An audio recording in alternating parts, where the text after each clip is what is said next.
Hello everyone, and today I will be reviewing PureVPN. I'll look into the good and the bad and whether or not this VPN might be a good choice for you. I'll examine the privacy policy, speed, streaming and torrenting capabilities, and finally security and features. So before we get into this, if at any point you'd like to check for pricing plans, you'll find links in the description down below alongside some discount codes. Now, PureVPN is owned by a Hong Kong-based company called GZ Systems, founded in 2007, making it one of the oldest VPNs in the industry. The company claims that they do not log anything that can be linked back to the user with a zero logs policy, which nearly every single VPN claims to uphold, until auditors and reviewers prove the opposite. And PureVPN is no different. In October 2017, a man who was suspected of running an extensive cyberstalking campaign was arrested using the identifying logs registered by PureVPN. The logs, which PureVPN claims don't exist, were used to track and arrest the suspect. According to PureVPN's privacy policy, we do not monitor user activity nor do we keep any logs. We therefore have no record of your activities such as which software you used, which websites you visited, what content you downloaded, which apps you used, etc. after you connected to any of our servers. But according to the FBI document, these logs do exist and were used to bring the alleged criminal to justice. Now, just to be clear, a criminal is a criminal, and I'm sure all VPN providers will cooperate with authorities to some extent in order to bring a criminal to justice. But this isn't a matter of ethics that I'm discussing here. I'm talking about how much do they exactly log about users. And in this specific case, PureVPN was able to determine that their service was accessed by the identifiable suspect from two originating IP addresses, which were his home and work addresses. At the time, they did state in their privacy policy, "We will only share information with authorities having valid subpoenas, warrants, and other legal documents, provided we have the record of any such activity." Though the current privacy policy states the following: "We have no worthwhile data to share with any law enforcement agency from any particular country in the world, even if and when we receive subpoenas that are legally upheld in the court of law in Hong Kong, we won't be of much help since we have almost nothing of value to share." Now, since that incident, PureVPN had undertaken 2 audits of its security and privacy policies in order to clear its name and claim to truly verify their no-logs policy. The conclusion of the first audit was that Atlas IT, the audit firm, did not find any evidence of system configurations and/or system service log files that independently or collectively could lead to identifying a specific person and/or the person's activity when using the PureVPN service. The second audit, done by KPMG, one of the largest auditing firms, this audit proved PureVPN's zero logging to be true.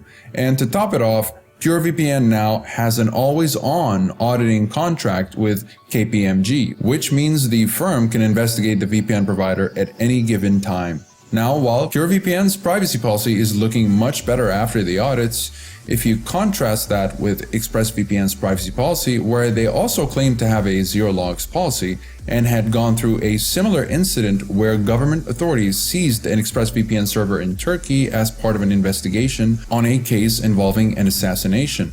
The authorities were not able to find any information that can be linked back to any identifiable or particular user, proving that their privacy policy is true to what they claim, even in such an unpredictable situation where most other VPNs would compromise their reputation. Now, in terms of speed, essentially it all comes down to your base speed. If your base speed is fast enough, then you won't be complaining much about most VPNs. However, if maximum speeds is a priority, then you'll definitely want a VPN that minimizes drops in speed to a minimum. Now, in my situation, I just recently switched to a new ISP and I've yet to receive my upgrade in speed. So my base speed is about 1.93 megabits per second, which is the default package that they offer right after I got my subscription. So knowing that, let's also keep in mind that tests will differ depending on your location and server you're connecting to. So for nearby servers, I noticed a 20 to 25% drop in speed, and for international servers, it dropped by about 40%. Now, while these results might not be very flattering, they can still do the job, especially if your base speed can handle that kind of drop. But if for whatever reason your speed is not so impressive like mine at the moment, then you might be experiencing a little more hiccups as opposed to others who might have faster base speeds. Now for streaming, PureVPN does pretty well. The way PureVPN makes it convenient for users when it comes to streaming is how it lists everything it can stream. So instead of looking for a location, you can just look for the specific service or Netflix library that you're trying to unblock, and when connected, it will automatically launch the streaming website for you, which is a neat little feature. Though it is important to note that PureVPN may not be able to unblock all of the services or libraries that it claims to unblock.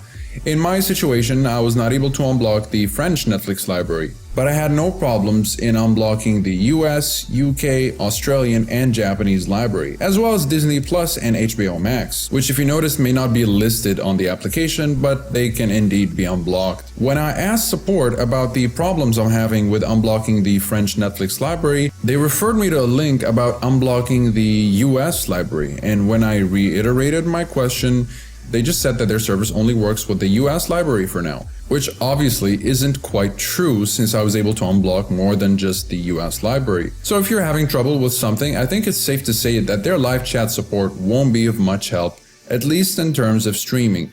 But I've seen from other reports that a lot of people are complaining about the customer service, especially the live chat support. So yeah, don't expect them to be of much help. But in terms of streaming, if you're looking for US and UK exclusive libraries, then you should be alright, though I'm not sure about the consistency of unblocking the other libraries. As for torrenting, I tried using the peer-to-peer file sharing specialty servers PureVPN offers, and they seem to work well. I had no problems while torrenting. Of course, the speed will vary depending on your own connection speed, so don't take my speeds as an example. But generally, I found the speeds to be fairly acceptable. Now, before I get into the security and features of PureVPN, I think it's worth mentioning that for me, there were two versions of the Windows application that are available, at least as of now. There's the more recent version and what they call a legacy version. Now, the recent version has no features, besides 3 protocols and a server picker. And as for the legacy version, it is where you can find your money's worth. So be wary of that if you end up getting the more recent version and wondering why there's little to no features. Also, the legacy version has a very outdated look to it. It's not exactly the most innovative or intuitive design for a VPN's UI, but it shouldn't be too much to learn if you're a beginner, unless you're specifically looking for a plug-and-play kind of VPN, which PureVPN definitely is not. So with that out of the way, PureVPN packs a whole lot more protocols than most VPNs. You'll probably just want to go with the automatic option if you don't want to mess around with protocols. But if you wanted to pick other options, thankfully for beginners, PureVPN does provide a brief on the speed and security of each protocol, which is very helpful for those that may not be very familiar with all these protocols. Though if you have been paying attention to most of the top VPNs in the market, you'd know that they've been implementing the WireGuard protocol, which is a much faster protocol and possibly more secure than the others. But unfortunately, PureVPN does not have a WireGuard protocol, and from the looks of it, they don't plan on making one. And as you might have noticed, PureVPN organizes their servers in a very different way. You may or may not like this format, but generally the servers are functional without any problems. So depending on your activity, you have a choice of 5 types of servers. Stream will let you pick streaming optimized servers. Internet Freedom, from what I noticed, has the most amount of servers in it. I'd say these can be used for anything generally. Security and Privacy will provide more secure servers. File sharing will support peer-to-peer activity like torrenting. And finally, Dedicated IP will give you a custom IP that you can use over and over again, but at an extra $1 per month. In the next tab of options, PureVPN gives you the option to switch between NAT network and non-NAT network. Each network has its uses. Most users will want to keep this option at automatic, but PureVPN's support page also provides some information on the uses of each network type, depending on what you're doing. Of course, they recommend that you keep this at automatic if you don't know what you're doing. More advanced options include the standard 256-bit encryption, DNS leak protection with PureVPN's DNS servers, IPv6 leak protection, and internet kill switch, which isn't turned on by default, so you'll need to switch it on manually if you need it. And multiport will help optimize the VPN's performance by making sure it always takes the least throttled ports. And if you turn on beta feature, you'll gain access to split tunneling, which will let you select which apps use the VPN connection and which don't. Though I don't see why this feature is still in beta, as it's such a basic tool in every high-quality VPN out there. And the final tool you've got is port forwarding, which can be very useful for those advanced users that might need it for file sharing and seeding torrent files, for example, or any other use you might have for it. PureVPN, being such an old VPN, means that it's very well established in many locations. It has over 6,500 servers in over 140 countries. These are seriously big numbers. You'll find servers in locations that most VPNs won't have, like Africa and the Middle East. So that's great to see and will definitely be a big selling point for many users. PureVPN also works very well in China as it is based in Hong Kong. PureVPN operates on many devices including Mac, Linux, Fire Stick, iPhone, Android, and more, and will allow users to secure 10 simultaneous connections per subscription, which is a little over the industry average. PureVPN is one of the cheaper VPNs you can find out there, with a yearly plan coming at $583 a month, $333 a month for the 2-year plan, and $1095 for a single month.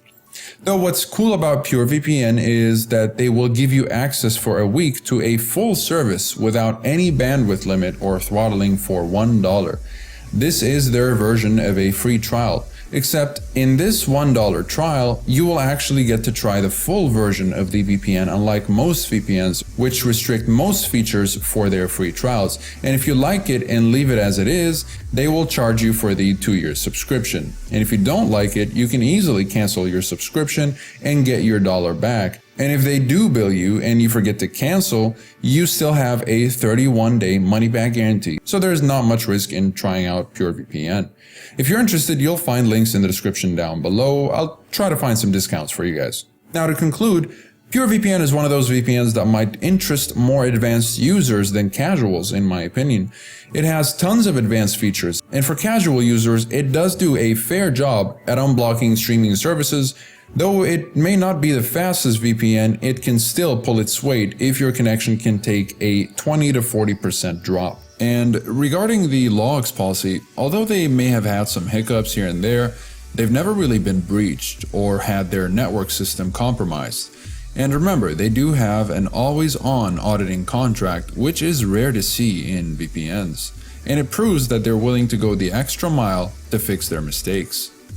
But if you're looking for a plug-and-play kind of VPN with an easy-to-use UI and you don't want to ever mess with the settings, then PureVPN may not be the most appealing choice for you. If you're interested in other recommendations that might potentially suit you better, then you can take a look at my top 3 VPNs video, which I'll link in the description below. Those might actually help you finalize your choice for a VPN. If you enjoyed this review or found it to be helpful in some way, please leave a like and subscribe if you'd like to support the channel, and don't hesitate to leave a comment if you have any questions. Thank you very much for watching, and I'll see you guys in the next one.